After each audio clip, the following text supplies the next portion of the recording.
National Broadcasting Company presents Radio City Playhouse, Attraction 11. Hollywood, California, Monday, June 29th. Presents the finest in motion picture entertainment, Academy Award. From Hollywood, Skippy, America's largest selling peanut butter. Cary Grant, Katharine Hepburn, and Jimmy Stewart. And now, Miss Betty Davis. The Lux Radio Theatre welcomes you all. Hello everyone, and welcome to Drama and Theater, brought to you by Dwayne Old Time Radio. Before we get to today's drama, if you enjoy what I'm doing, let me ask you to subscribe to my channel. Subscribing is 100% free, and you will receive notifications on new posts.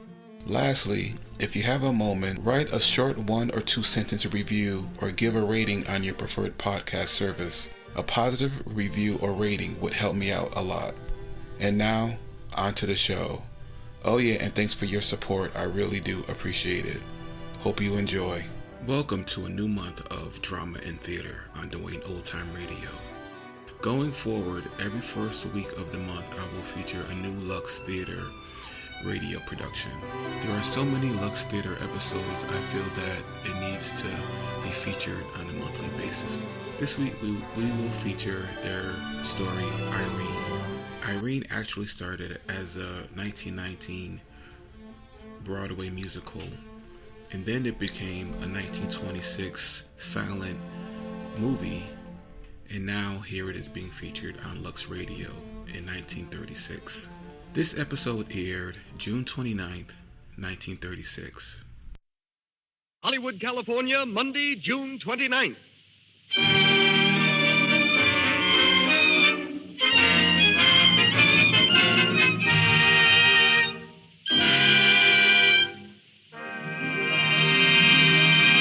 The Lux Radio Theatre presents Jeanette MacDonald in Irene, a play with music.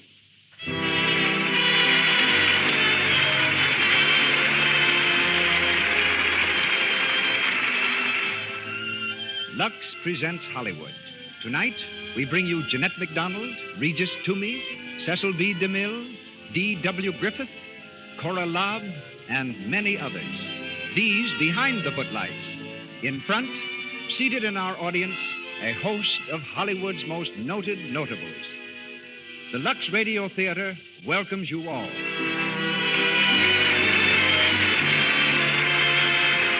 This entertainment is presented by the makers of Lux Flakes. These marvelously sheer flakes are used in Mr. DeMille's own studio, Paramount, and in other great Hollywood studios because they keep fabrics and colors new-looking longer.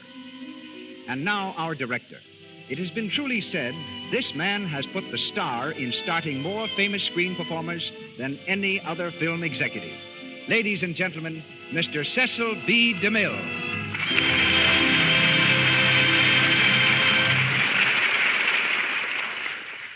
Greetings from Hollywood, ladies and gentlemen. Men make their greatest mistakes in picking women and horses. I once predicted that there would never be a horseless carriage after my roommate at college injured his hand trying to invent one. Manufacturers have made 63 million motor cars since then, and horses are found mostly on merry-go-rounds. I also misjudged Jeanette MacDonald early in her career. You would never suspect now that she was once just a Philadelphian with a purpose. There is nothing more grim than a little girl with red pigtails, ambition, and determination. And Jeanette had all 4 of them. When I first heard her, she'd been singing in Broadway revues. She sent me a telegram asking for the leading role in Madame Satan. I didn't know much about her, but was convinced she was not the one I wanted for the part. She sent me more and more telegrams, telling me the best thing I could do was to put her on the screen. I still refused, but others were smarter than I, and she has risen steadily, justifying their faith and my stupidity. Every man is entitled to 3 mistakes in his life, and that was one of mine. But I didn't lose her, for along comes Lux, and boy gets girl.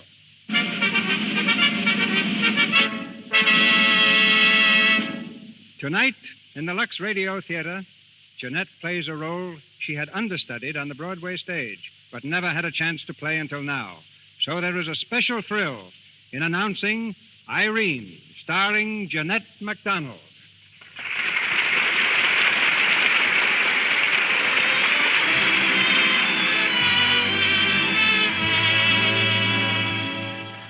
And now, for the first act of Irene, starring Jeanette MacDonald as Irene O'Dare, red-haired, blue-eyed, and Irish, who earns her livelihood behind the upholstery counter of a large New York department store. We're in the store now. On the main floor, cash goes singing by overhead, and bargain hunters are pushing through the doors, surging toward the crowded elevators. Cash, please, Miss Wilkes. Cash, please. On the second floor, madam. Is the porch furniture on this floor? No, sir. On the sixth floor, west wing. Sixth floor. Going up, please. This way, please. No crowding. Going up. Stand back to the door, please. Mr. Sweeney, are you ready to see Miss O'Dare? Miss O'Dare? Oh, that girl from the upholstery department, the one we had the complaint about? Yes, sir. Well, where is she? In the outer office, sir. Send her in. Yes, sir. Will you come in, please? Thank you. Good morning, Mr. Sweeney. Your name's O'Dare? Yes, sir. Irene O'Dare. Sit down. Thank you. Miss O'Dare, I wonder if you realize just why I wanted to see you this morning? No, sir, but I hope it's about a raise. What? I mean, no, sir. I don't know what you want to see me about. Then I'll tell you. Miss O'Dare, one of our customers this morning turned over a pillow at your counter, and what do you suppose she found under it? Another pillow? She did not. She found this. Oh. A magazine, Stars of the Stage and Screen, opened at an article entitled, What Are They Wearing? Well, what was it doing there? Why, I put it there, sir. I know that, but why? Well, I was reading it. And are you in the habit of reading magazines like this, Miss O'Dare? Oh, yes, sir. No, you are. Yes, I like to look at the pictures. All those beautiful girls with such beautiful clothes. Miss O'Dare, do you realize that it's magazines like this that turn young girls' heads, makes them irresponsible, flighty? Well, do you really think that's true, Mr. Sweeney? Why, of course it is.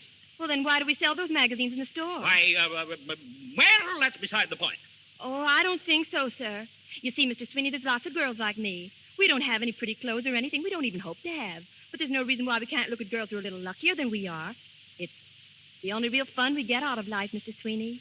Wishing for things. Well, wishing for things doesn't make them come true. I know that, sir. Gee, there's times I wish so hard for things that it hurt, but I didn't get them. Like that raise, for instance. We'll forget about the raise, Miss O'Dare. Yes, sir. And if I were you, I'd concentrate a little harder on holding my job. If I get any more complaints about you, I'll have to let you go. You understand? Yes, sir. But you won't get any more complaints, Mr. Sweeney. I need the job too much. Well, you may go now. Thank you, sir.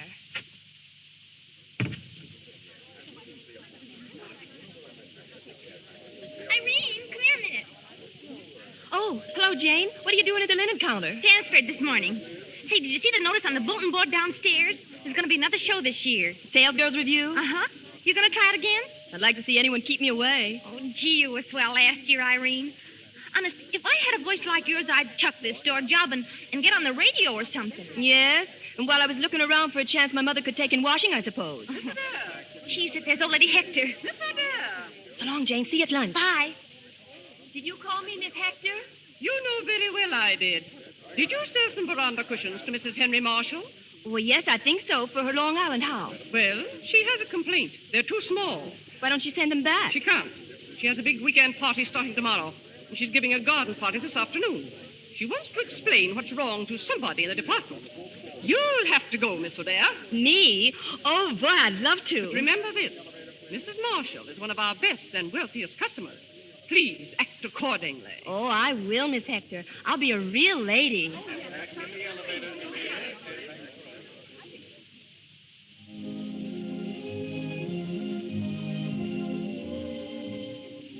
Oh, Clarkson. Yes, Mrs. Marshall. Has the girl from the store come yet? No, Mrs. Marshall. Well, when she does, ask her to wait. I want to speak to her. Yes, Mrs. Marshall. Hello, Mother. Oh, Donald, are you so terribly late? Sorry, Mother. I was delayed at the office. The party's almost over. Eleanor's been asking for you every 10 minutes. Eleanor, is she here? Of course, Donald. You'd better go and speak to her. No, I'll keep out of the way if you don't mind. I have some work to do this afternoon. Donald, what is the matter with you? Eleanor's a charming girl. Yes, I know, but there are all kinds of charm, Mother, and hers just doesn't appeal to me. Oh, Donald, By the way, Mother, not to change the subject, but where do you buy your clothes? What? I said, where do you buy your clothes? Why? Well, I met Bob Harrison in town. You never met him, but we roomed together in college. Yes? It seems Bob went and sunk a lot of money in a place called Madame Lucy's, a dress shop. And I'm trying to drum up a little trade for him. He's running a dress shop. Well, no, not running it. He just put up the money. Well, I don't know, Donald. I wouldn't like to change my dressmaker, unless I were sure of what I was going to get. All right, Mother, forget it. It was just an idea. Oh, there you are. Oh, hello, Eleanor. What do you mean by hiding out on us? We're all waiting for you. I'm sorry, Eleanor, but I was busy. Well, you aren't busy now. Come on and join the party. I'm afraid I can't. I've still got a lot of work to do. Oh, work. That's all you ever think about. Mrs. Marshall, what are we going to do with him? I'm sure I don't know. Well, I do. Come on, Mr. Tired Businessman. You're going to finish this dance with me.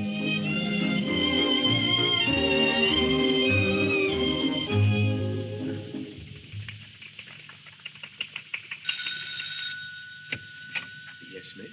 My name is Miss O'Dare. I'm from Barron Brothers. Oh, yes. You're here about the seat cushions. Come in, please. Thank you.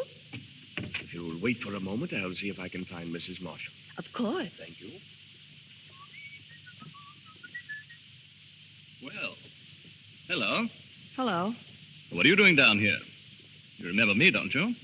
Yes, I remember you. Well, I remember you very well. You see what an impression you made on me that night in Philadelphia? How long ago was that? 2 years. 2 years. And I recognized you right away. Where in the world did you go? And I looked for you the next day, and you'd completely disappeared. I had a good reason. What? Oh, never mind. What was your name? Same as is now? What is it? Must have made a terrible hit with you. Well, you did. I just can't think of your name right now. Well, I don't remember yours either, so we're square. You're just the same little girl, though. So tell me, what are you doing here in this place? I'm in the decorating business. I decorate everything but myself. I work in the store that made these cushions. Oh, that's right. You worked in a store in Philadelphia, too, didn't you? Yes. Well, now you know you really shouldn't. You're much too pretty to be working at anything. Thanks. But I have to eat once in a while. So you don't even remember my name, eh? Nope. Well, I'll tell you. It's Larry. Larry Bradley. Oh, is it? Now, what's yours? I haven't got any. Come on, sit down here. Hey, let go. What do you take me for? Don't be unreasonable. Sit down. No, let me alone. Oh, don't be afraid. Well, I'm not afraid. I just want you to let go of me, that's all. Not even a little kiss? Hey, did you hear what I said? Let go of me now, or I'll... Stop. Come on, Stop Larry, it now. Oh. Hello, Donald. What's the matter here? Nothing much. Oh, yes, there is. I came here from the store to see about the cushions, and this fellow tried to get fresh with me. It's lucky for him he didn't get something he wouldn't forget. As you see, Donald, she's a regular little spitfire. If I were you, Larry, I'd clear out. Oh, yes? All right. Good afternoon, Miss Spitfire. Fresh guy. I'm sorry this happened. He's one of my guests. Will you allow me to apologize for him? A lot of good that does. I came here all prepared to act like a perfect lady, and the first thing I run into is him. Swell society. I'll tell people what swell society's like, all right, all right. Oh, but you mustn't judge all of us by one man. Come on now, you're all unstrung. Sit down a while until you feel better. Oh, I can't. I got to get back to the store. Gee, that fellow was strong. I guess it's just as well you came out here when you did. I'm glad I did. Maybe that's just his way of being friendly, huh? How well do you know him? You'd have thought I knew him pretty well, wouldn't you? I just met him once, 2 years ago in Philadelphia. Oh, I see. Won't you sit down here? No, thanks. That's what he wanted me to do. All right. You sit just where you want to. Yes, sir. Now, is there anything I can do for you? No, thanks. I'll be leaving in a minute. I suppose you've had your lunch. Well, I had the usual. And what's that? Bar of chocolate and a glass of milk. I got it in the station. Well, that's not very much, is it? Oh, I'm used to it now. Well, I haven't had a thing since breakfast. I wonder if you'd join me in something. Gee, thanks. But, well, that's very nice. You know. Don't worry about that. Come on, we'll go inside and see if we can dig up a couple of sandwiches.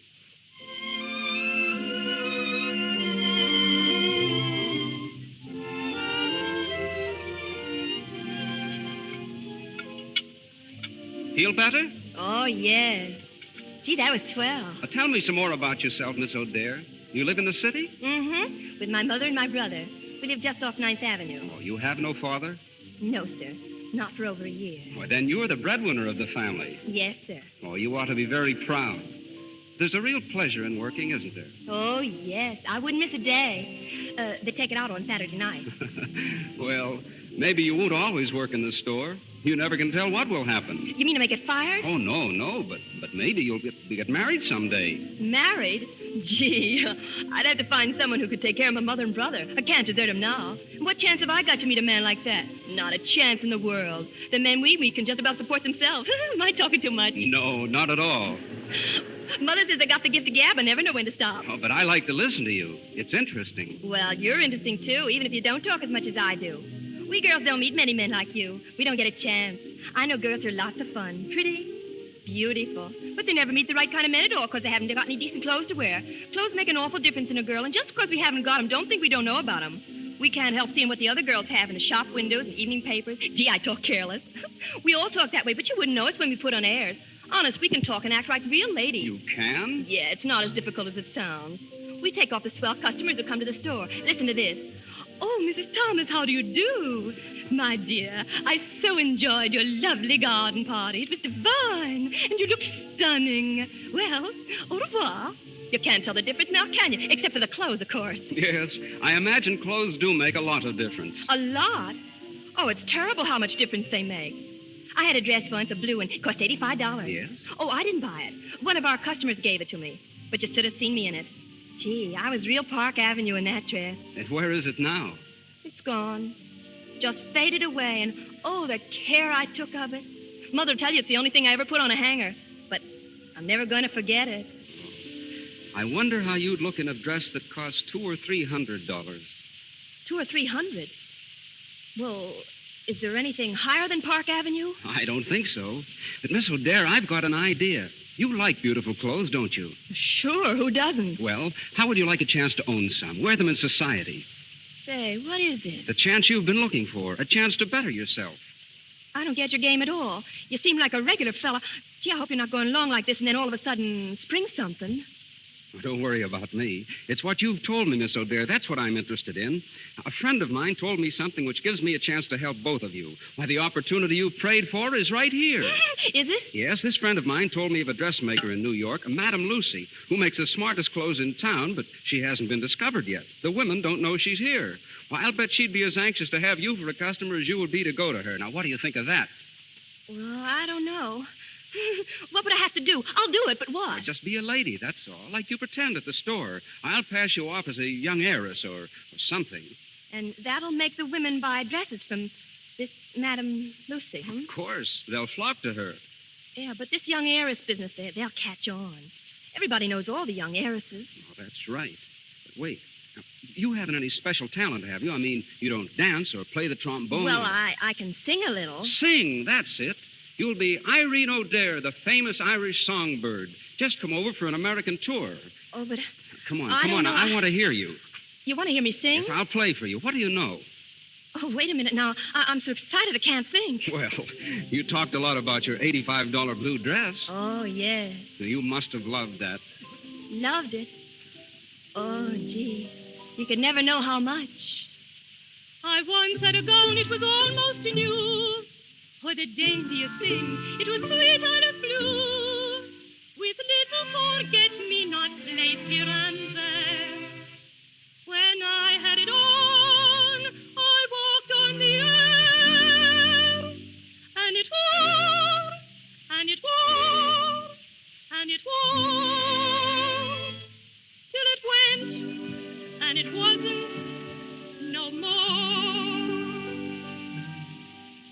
In my sweet little Alice blue gown, when I first wandered down into town, I was both proud and shy as I felt every eye. But in every shop window, I'd primp passing by. Then in manner of fashion I frowned, and the world seemed to smile all around. Till it wilted, I wore it. I'll always adore it. My sweet little Alice blue.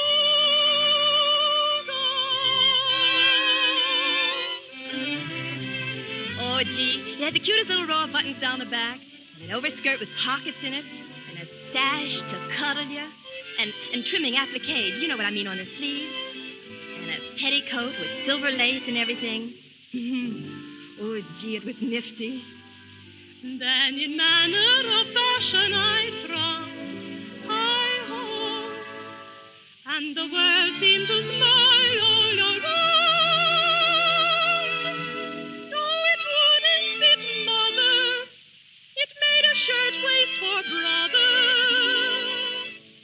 My sweet little man is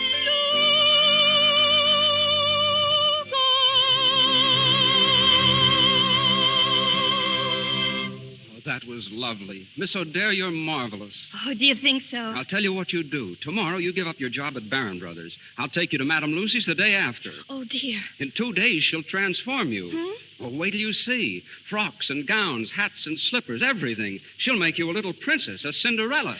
Oh, I've always wanted to be a Cinderella. Oh, but wait, what about my mother? What about the rent? Oh, we'll take care of that. We'll take care of everything. All you have to do is to remember that you're a famous singer from Ireland. Oh, I'll remember, all right. Irene O'Dare, the Irish songbird, from Barron Brothers Upholstery Department.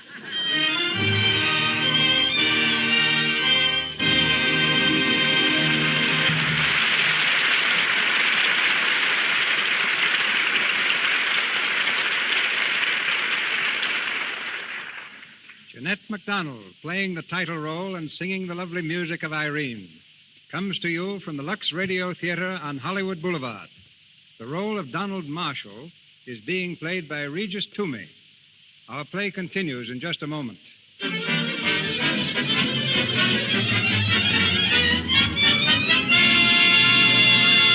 Now, our quick tour of Hollywood takes us to the Hollywood Studio Club, where extra girls who want to make good in the movies can live pleasantly but inexpensively.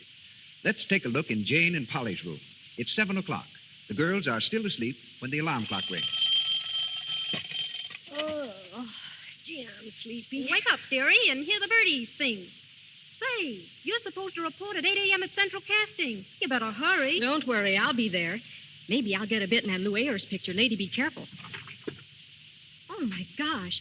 Jane, I've got to run in my last pair of stockings. Oh, Polly, the run girl. Oh, Jane, it's no joke. Oh, help me out. Be a pal. Oh, Polly, I'm sick of lending you stockings. I'll do it this once, and then no more, so help me. Oh, I can't help getting runs. Yes, you can, and I've told you how. Use Lux Flakes. Lux. That's all you ever talk about. Well, if you'd think of it once, you'd stop paying all your shekels out for stockings. Lux saves the elasticity, darling. Honest, it keeps you from getting so many ridiculous, sloppy runs. Jane is right. Lux Flakes do cut down on stocking runs. And that's swell news for any girl, no matter whether she lives in Hollywood or Omaha, Philadelphia, or anywhere. Just dip your stockings in a bowl of Lux Suds each night. This protects their elasticity, their give, so they don't keep breaking under strain. Lux Flakes often double stocking wear.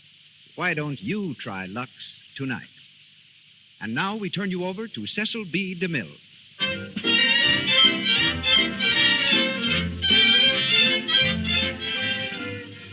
We continue the Lux Radio Theatre play starring Jeanette MacDonald as Irene O'Dare. A few days have passed since Irene agreed to model gowns for Madame Lucy.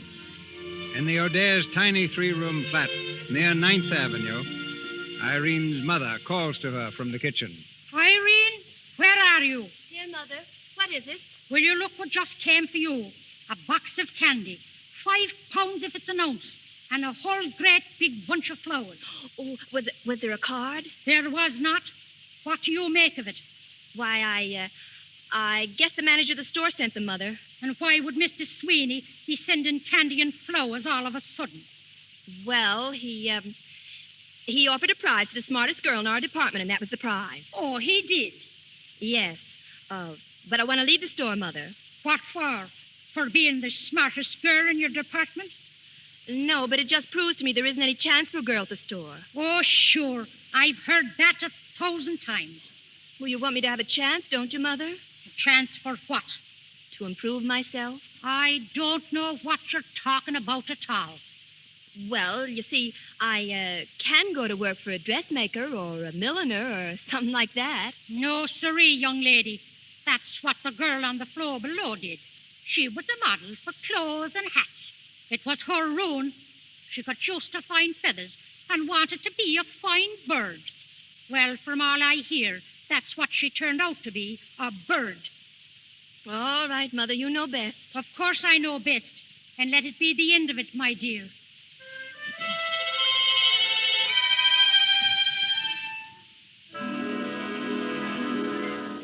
Now, let's get this straight, Donald. You want to take this little shop girl, let Madame Lucy dress her up and use her as sort of a public model. Is that it? That's it. Only you see, Bob, no one will know she's a shop girl. As far as they're concerned, she's a famous singer. Well, it sounds all right to me. All right. It's marvelous. I tell you, Bob, she'll be a sensation. Is she pretty? Gorgeous. Good figure? Beautiful. You seem quite taken with her.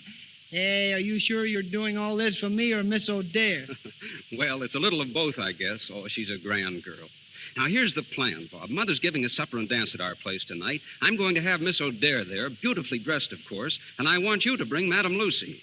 Madame Lucy? What for? To show off the gown, stupid, and take some orders from the other women. Yeah, but wait. Madame Lucy can't come. He's not in town. Then we've got to...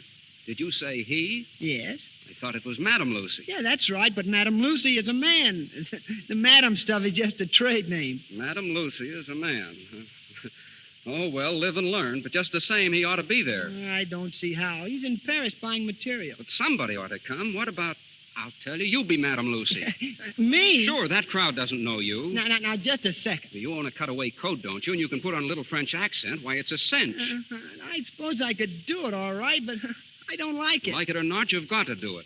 All right. But if anything goes wrong, mister, I'll break your neck. No, we'll talk about that later. Right now, I want you to get hold of a couple of gowns and practice up on your accent. We're picking Miss O'Dare up at 7 tonight.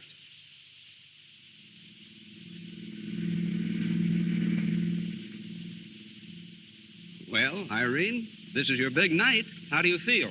Scared. Awfully scared. You're no worse off than I am. Listen, Donald, how does it sound? Madame, the gown, it is exquisite. Notice the line of the hips. Oh, shut up, will you? It sounds all right. Yeah? Yeah, well, what do you think, Miss O'Dare? I don't know, I'm sure. Hey, do you think I'll get away with it? Do you think I will? Of course you will. You look beautiful, Irene. Really? Oh, it's a beautiful dress. But, gee, if my mother ever saw me now, she'd probably lick the tar out of me. Are you going to tell her? Oh, sure, sometime. But there's no use telling her now. I mean, after all, if I don't make good as the Irish songbird, it'll all be over soon anyway. Oh, don't worry. You'll make good. Well, we'll know more about that a little later.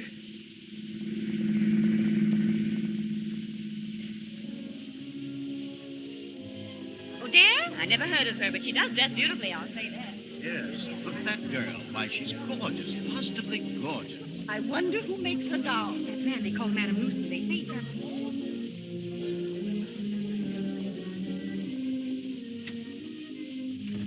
Irene, you're magnificent. You've got everyone talking about you. Oh, gee. I guess I did get away with it then, didn't I? You were swell. I have 15 orders for Madame Lucy right now and more on the wing. Have you? Then suppose you get out there and make sure of them. All right. I guess I can take a hint. See you later, folks. Well, having a good time? Oh, grand. And it's all due to you. I don't know how to thank you, Mr. Marshall. My friends call me Donald. All right, Donald. And I don't want any thanks. I'm having just as good a time as you are. Oh, but you can't be. Well, you're used to all this. I'm not used to girls like you. Well, what do you mean? I mean that you're just yourself. No airs, sort of fresh and unspoiled. Well, I'm having the time of my life just being with you, talking to you, looking at you. That's funny, isn't it? What's funny about it? Oh, I don't know. It's just funny, that's all. Hello. Oh, Eleanor, come in. Not intruding, am I? Of course not. Have you met Miss O'Dare? Yes, I've had the pleasure. Thank you. Why aren't you dancing, Donald? Why, well, I've been pretty busy, Eleanor. Yes, so I've noticed. And I'm sure Miss Adair will excuse you just for a moment. Oh, yes, of course. By the way, just what O'Dare is that? I beg your pardon? Well, I've met several O'Dares. What branch of the family do you, We're the O'Dares. Oh, the O'Dares. Very interesting. It must be an old family. Oh, you bet. I mean, yes, very, very old. Well, come along, Donald. I'm dying to dance.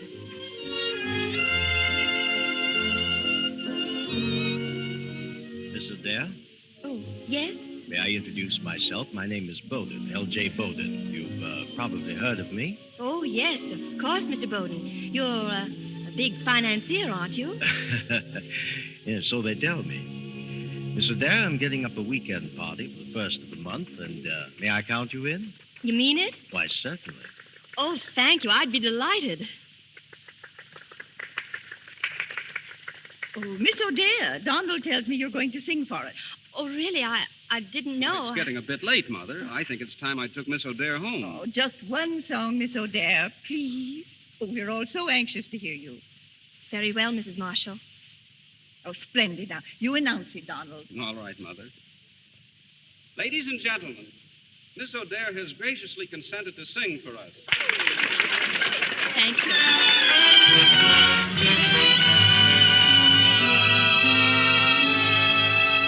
This meeting, completing my daydream, has made all the world seem a garden fair. With sunshine and laughter around me, all nature bids welcome everywhere. A butterfly came to a bower, flowers she loved ripened her too soon. For flowers are born in a garden, while she is a humble cocoon. To be worthy, just a little while in the sunlight of your gentle smile, I'd ask for, and it asked for, I would give yes my life and all away. But remember, little butterfly, as she flutters in the garden, her wings brighter than a flower might change any fickle hour. Could want her there in a garden fair, soon she must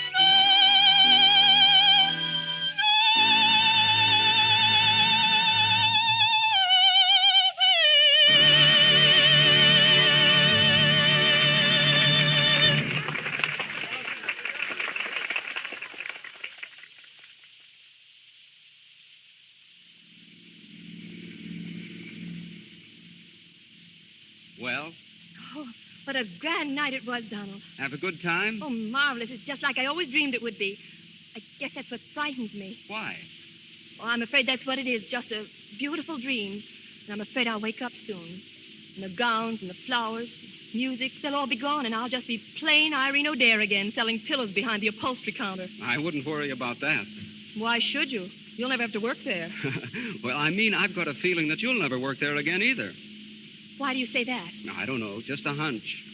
Do your hunches usually come true? Invariably. Invariably. Well, if that word means what I think it means, I guess I've got nothing to worry about.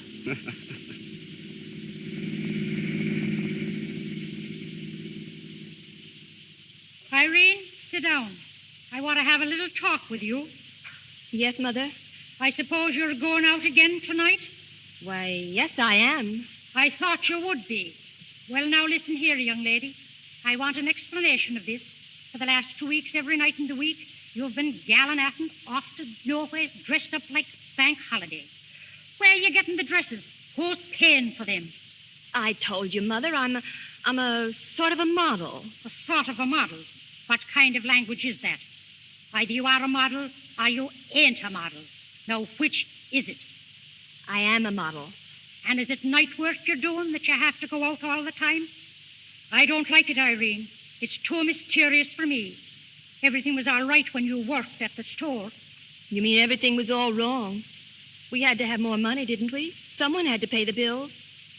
Aren't you glad my work is easier, Mother? I am, but I'd like to know what it is. Everything I'm doing for you and Johnny. And you can trust me, Mother. You know you can trust me. I hope so, Irene. For your own sake, I hope so.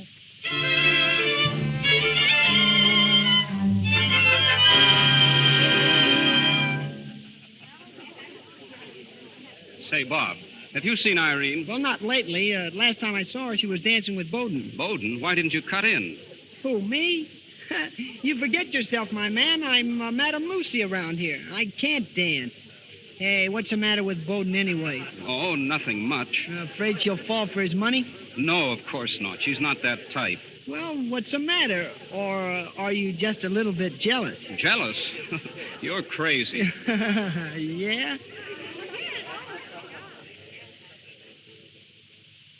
Don't you think we'd better be getting back, Mr. Bowden? Not yet, please. Oh, but they'll be missing us in there. Well, what difference does it make?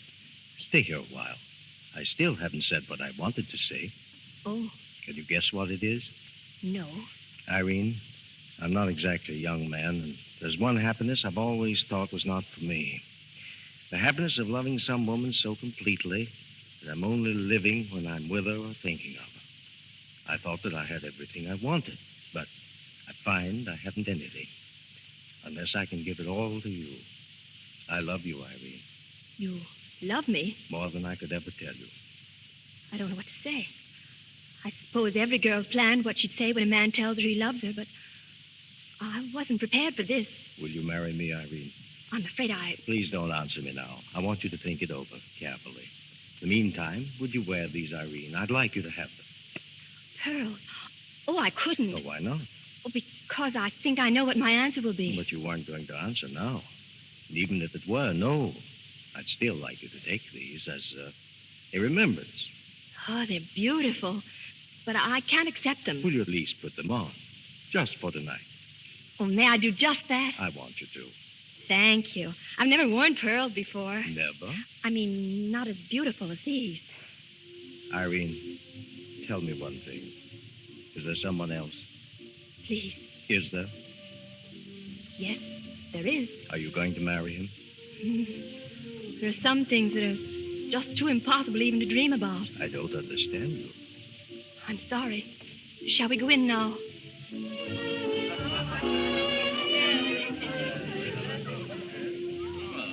Well, good evening, Eleanor. Oh, hello, Larry. I didn't think you were coming. With all these beautiful girls around, why wouldn't I come? Oh, say, maybe you can help me, Eleanor. There's a girl here I'm sure I've seen somewhere. Let's see if I can find her. Oh, yes, there she is, in the white dress. Yes, and the new string of pearls. What do you mean? Brand new. Just got them out on the balcony. Ah, romance in the air. Oh, she's very popular with the men, especially Donald. Well, that ought to make you happy. Oh, really? It's funny I can't place her. Tell me, what's her name? O'Dare. Irene O'Dare. Irene O'Dare. Irene O... Oh, so that's who she is. I thought I recognized her. Do you know her? Know her? I guess I do.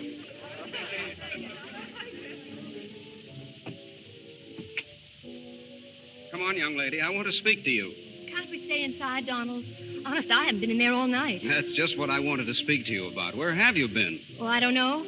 Out here, walking in the garden. Every place but dancing, and that's what I want to do. Come on. Now, wait a minute. What's the matter, Irene? You're acting so strangely. Oh, it's nothing. I'm just excited tonight, I guess. So many people making me talk, and when I get excited, I speak terribly, like I used to, remember? Yes. Well, the funny part of it is they always ask me to talk some more like that. They like it.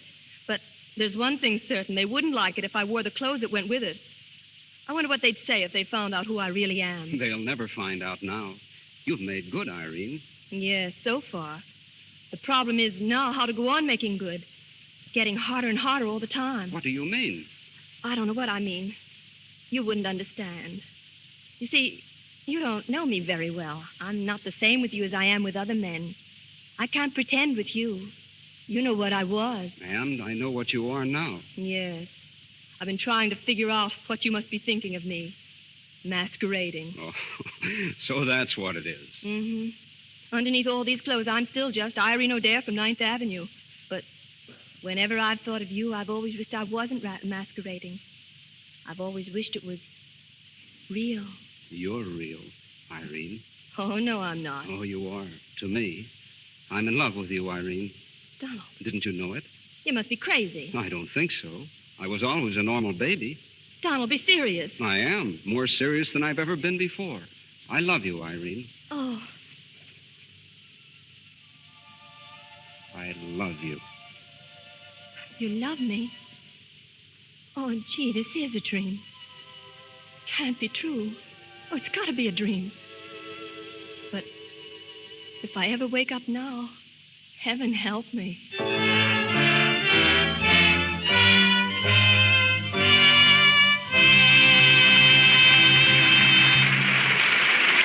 We pause for station identification. This is the Columbia Broadcasting System.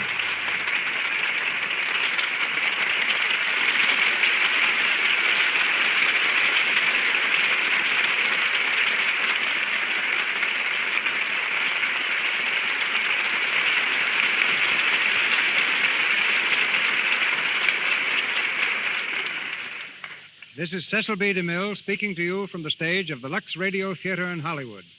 The conclusion of Irene with Jeanette MacDonald will be heard shortly.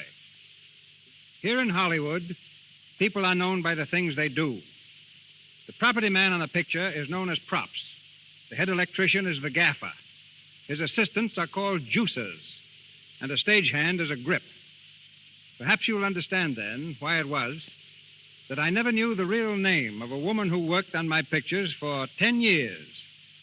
She's been in charge of as many as 2,000 players at once, yet she was known to me only as Wardrobe. She's wardrobe mistress of Warner Brothers Studio now.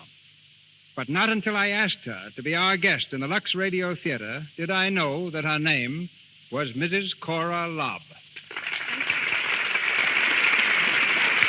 You know, I'm so used to being called Wardrobe that when someone asks for Cora Lobb, I often say, I'll see if she's here.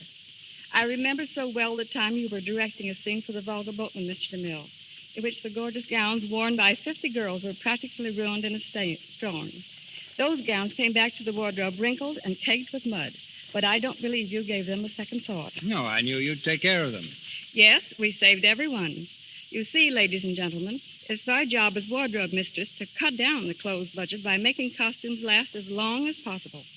Take the new Joan Blondell Dick Powell picture, Stage Struck. It's packed full of lovely clothes that are going to keep for ages because we know how to take care of them. We wash them with Lux, and that goes for gloves and stockings, too. Luxing makes gowns look like new, makes stockings wear longer.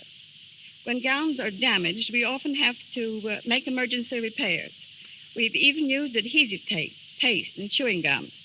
Once on location, a hole was burned in a star's gown. We couldn't fix the dress, so we fixed the girl. Where the dress was burned, I painted her skin to match with ordinary green house paint. Last week, Mr. DeMille, you had the famous artist James Montgomery Flagg as your guest. And this week, well, I paint the stars, too. Good night. Good night, Wardrobe.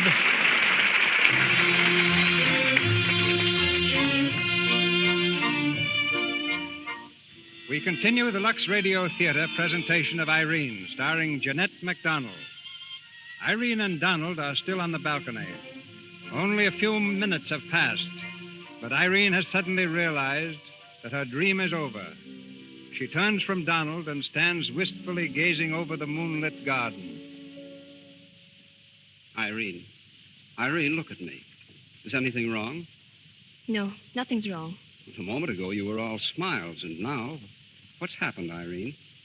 Donald, dear, I'm afraid I woke up. What are you talking about? I don't know. Oh, Donald, take me home. Irene. I want to go home, please. Now, wait. I want to know what... Donald? Oh, yes, Eleanor. I hope you don't mind my breaking in on you like this. Of course. What is it, Eleanor? I have a little news for you. News? Well, if you'll excuse me... Oh, don't go, Miss Adair. I'd like you to hear this. It's about you. Me? Now, wait a minute, Eleanor. No. You might as well know this, Donald, and right now. The charming Miss Adair, who's been enjoying such popularity around here, is an imposter. Is that so? And where did you get your information? Larry Bradley told me. He's here tonight, and he recognized me. I see. Larry would let the cat out of the bag, wouldn't he? You mean you knew she was a shop girl? Of course. Well, I think I'd better go, Donald. Stay right where you are, Irene. I'll take care of this. A shop girl. And you knew it all the time. It's really amusing, Donald. Is it? But it's a wonder you wouldn't have a little more decency than to inflict her on your own friends. Just what do you mean by that? I mean that she's nothing but a money grubber, a cheap little gold digger. What? Don't you dare touch me. Irene. You let me alone. I want to know what she's talking about. Those pearls you're wearing will answer your question, Miss O'Dare. You didn't have them when you came. Where did you find them? Why, Let me see them. Where did you get these, Irene? Why, Mr. Bowden... Exactly. Mr. Bowden gave them to her. Is that right? Well, yes, but let me explain. He gave them to me to wear tonight. I was going to give them back. Donald, what is this I hear about Miss O'Dare? Is it true that you're a shop girl, Miss O'Dare? Yes, it is. Oh, Donald, you ought to be ashamed of yourself. Mother, listen to me. I will not listen. Miss O'Dare, I want you to leave this house at once. At once, do you hear? Yes, Mrs. Marshall. No, Mother, you've got to listen to me. It wasn't her fault. It was mine. The whole idea was mine, can't you see? All I can see is that she's an imposter. She's here for one reason, to get money from my guests. But that's not true. I won't have you think that. It's all right, Donald.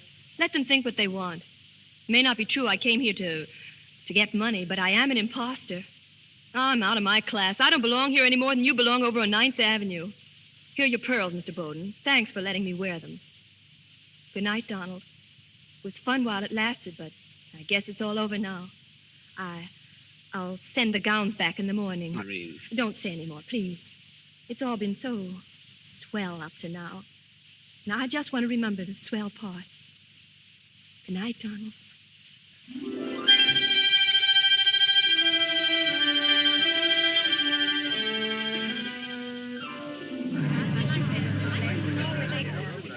Cash, Miss Will. Cash, please. On the 8th floor, madam. Going up.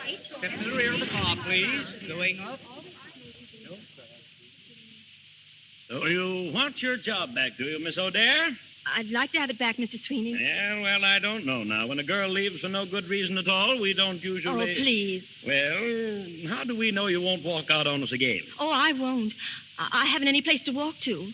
And I do need the job, Mr. Sweeney. I haven't got anything now. And where did you go when you left us? I was a model. A model, eh? I believe I warned you once before about getting high ideas. Yes, sir. And I was right, wasn't I? Yes, sir. Well, I tell you what I'll do, Miss O'Dare. You can go back to your job if you want to. Oh, thank you. With a reduction in salary. Oh. Oh, that doesn't suit you, does it? Oh, yes, sir. I was just thinking how I was going to get along on any less money than I was making. That's up to you, Miss O'Dare. If you want to work, those are the conditions. Take it or leave it. I'll take it, sir. Oh, gee, my feet are killing me. How are yours? Yeah, Irene, I'm talking to you. Oh, I'm sorry, Jane. What'd you say? Oh, nothing. What's the matter with you lately, anyway? Ever since you got back, you've been mooning around like a lost calf. Yeah, I know. I get to thinking, and I kind of get lost. Well, you better snap out of it. Old man Sweeney will be having you up in the carpet again. Say, you going to the rehearsal this afternoon? The rehearsal? Yeah, the Sales Girls Review. We've been getting along swell, only we need more singers. Oh, I'm not much interested in singing right now. Ah, come on. It'll do you good. Oh, maybe. I'll think it over. Cash, please. Cash, please, Miss Evans. Well, it's most irregular, Mr. Marshall. Most irregular. I know that. Just what is it you want to see her about? It's personal. Then why don't you try to reach her at home? I did. She has no phone. Anyway, I want to see her now. Well, if you want such a good customer, Mr. Marshall, I'd say no. Thanks. Where is she? Well, she's down in the social hall. The girls are giving a show next week, and Miss O'Dare is rehearsing. Well, may I go down there and see her? Well, I suppose so. I'll have someone show you the way.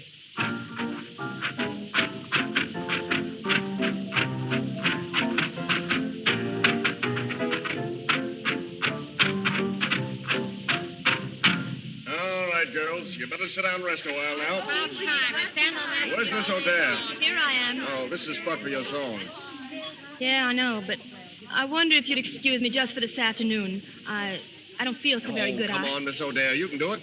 And the music for Miss O'Dare's number, Joe. We build our castles in the air and bid the world go by. So half the time we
Jane. Excuse me, will you? Hey, wait a minute. Are you crying? No, of course not. Well, it certainly looks like it. Don't be silly. Hello, Irene. Oh, I heard you sing. It was beautiful. thanks. Jane, would you mind... Me? No, I don't mind. See you closing time, Irene. Well, Irene, you didn't say you were glad to see me. I suppose you've come back to ask about the dresses. I know I didn't send them back yet, but I will. I was going to get some boxes from the store tonight. I didn't come about the dresses. I came to see you. Oh. Why did you run away that night, Irene? I wanted to speak to you. Well, I thought we said about everything there was to say. I didn't. I didn't even get started. You should have heard me after you left. Did you have an argument? Oh, a swell one. Gosh, I hope I didn't get you into any trouble. No, I guess I got you into some, though. Oh, that's all right. Well... Irene, come here. Look at me. What for? That night on the balcony, remember what I said to you? Sure. I remember. But I didn't take it seriously. You were just being nice to me. No, I wasn't. I meant it, Irene. I still mean it. I love you, Irene. Oh, would you mind saying that over again? No, I'll remember it, but don't tell me anymore. I'm afraid to hear the last part of anything that has such a beautiful beginning. Irene, will you marry me? Marry you? When? Tomorrow. I'll be busy tomorrow. Tonight, then. Tonight. Well, darling. Oh, Donald, the store closes at 5.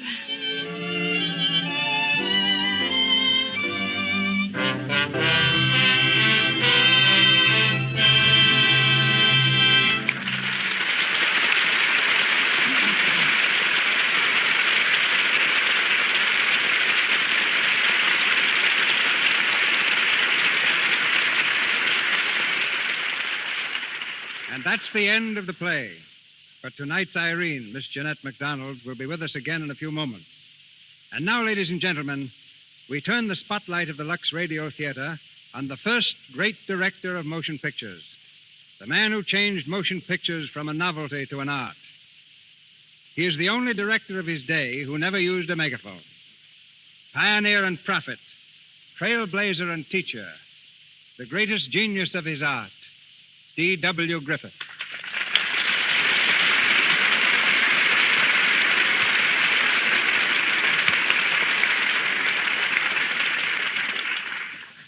Say, DeMille, CB, you know that is awfully generous. But there was a reason why I seldom use a megaphone. Now, let me explain. You know that during the war between the states, my father, he was a commander of the 1st Kentucky Cavalry. They say he could be heard yelling above the sounds of battle. They called him Roaring Jake Griffith. Well, I didn't inherit his brains, I'm sorry to say, but perhaps I got some of his loud voice. Our battle of pictures was almost a war in itself. Well, we weren't fighting each other, CB, but for the same cause.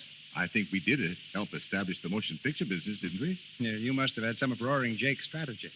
I'll never forget your picture, The Battle of Elderberry Gulch. It was only a 2-reeler, but it was one of the first pictures to bear the mark of genius. Oh, thank you. Well, you met that attack easily enough with the first full-length one, The Squaw Man. Then you got out the heavy artillery with The Birth of a Nation. That was the biggest gun of the whole war. Oh, well to say. You know, I sort of remember a picture called The 10 Commandments that you made while we were throwing this stuff at each other. Yes, but while we were matching each other star for star and reel for reel, something happened. In reaching out for new weapons, you created the fade-out and the close-up. Yes, you know, people thought I'd gone crazy. I think they were about right, too. They said, what's the idea of showing people without bodies? What are they doing? Swimming? Then, just as I was filming people so the audience could get a good look at their faces, oh, we had some beautiful ones in those days, too, didn't we? Now, you came along with that Rembrandt lighting. And a headache. We'd light the face as Rembrandt did in his paintings. Often one side of the face was in darkness. One of our executives called me up in a rage. If you're only going to show half the face, he said, people will only want to pay half the price. I told him, if you haven't got sense enough to know Rembrandt lighting when you see it, it's not my fault. Oh, he replied, is that what it is, Rembrandt lighting? Oh, they'll pay double for that. And they did. Well, that's a good way to get the coin in. Said, you know, CB, there's one thing I'm getting a little tired of. You know, a lot of people are always congratulating me on some of your productions. Well, that I don't care for it, especially The King of Kings. You know, at first I'd answer and say, well, that's not my picture, that King of Kings. That's DeMille's. But finally I got tired of denying it, so I just said, no. Yes. Oh, yes.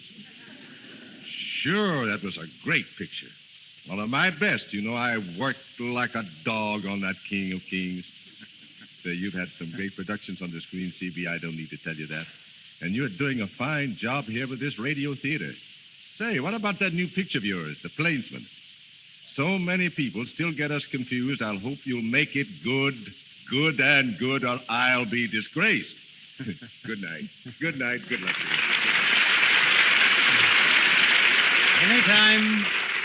Anytime they credit me with one of your pictures, D.W., I'm satisfied. Seldom have we received so many requests for a player as we have for Jeanette MacDonald. Among them was a petition from Detroit bearing nearly 1,000 signatures. So tonight's was really a command performance. If you've pictured our star only as a demure little girl in an Alice blue gown, I think you should meet her in person. She's one of Hollywood's liveliest wits, the prima donna with a sense of humor, Miss Jeanette MacDonald.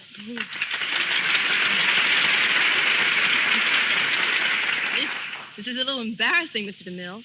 I may be a little gayer than the American tragedy, but I'm not nearly as funny as Donald Duck. Well, you quack much better. Ouch. It's very encouraging. Perhaps one day we'll hear you at the Metropolitan. Perhaps. That's just one of my unrealized ambitions. I also want to make a concert tour of the United States. And then, there's another ambition, but I'm afraid to confess what it is. All right, I won't ask you. All right, then I'll tell you. My other ambition is to dance just once in a picture. Why just once? Well, because I think just once is possibly all the public will stand for. If you dance as well as you sang tonight, you can dance in a DeMille production anytime. Thanks. That's quite a concession if my memory serves me rightly. Ouch. But I do want you to know how much I enjoy your Lux Radio Theatre. All of my friends in Hollywood think it's about the greatest show on the air. I never miss a performance, and rather wish I'd been home to hear it tonight. Well, the people who are home, Jeanette, are waiting to hear you sing again. So I'm going to ask you to sing Would You from your latest MGM picture, San Francisco. Mr. Silvers, please.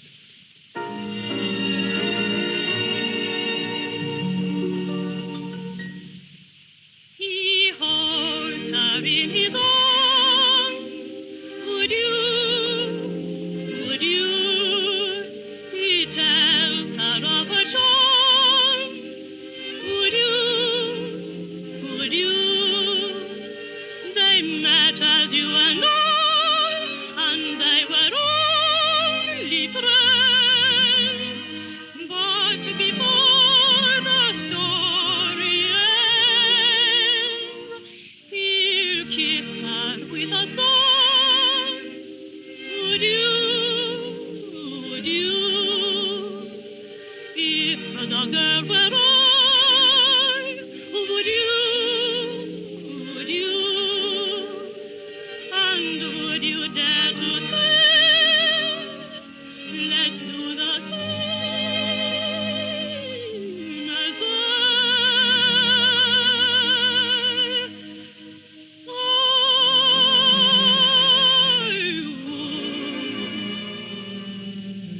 would you?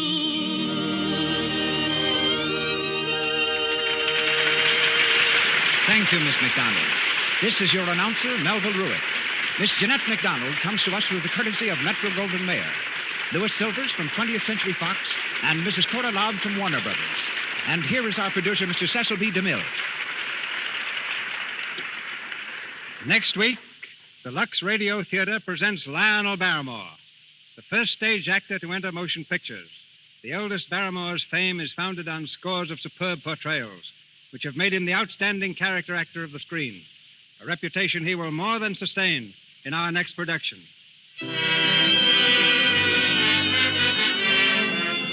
Our sponsors, the makers of Lux Flakes, join me in inviting you to listen to another great performance by Lionel Barrymore in the Lux Radio Theatre next Monday night. This is Cecil B. DeMille saying good night to you from Hollywood. Heard on tonight's program were selections from Irene and Would You from the Motion Picture San Francisco. This is the Columbia Broadcasting System.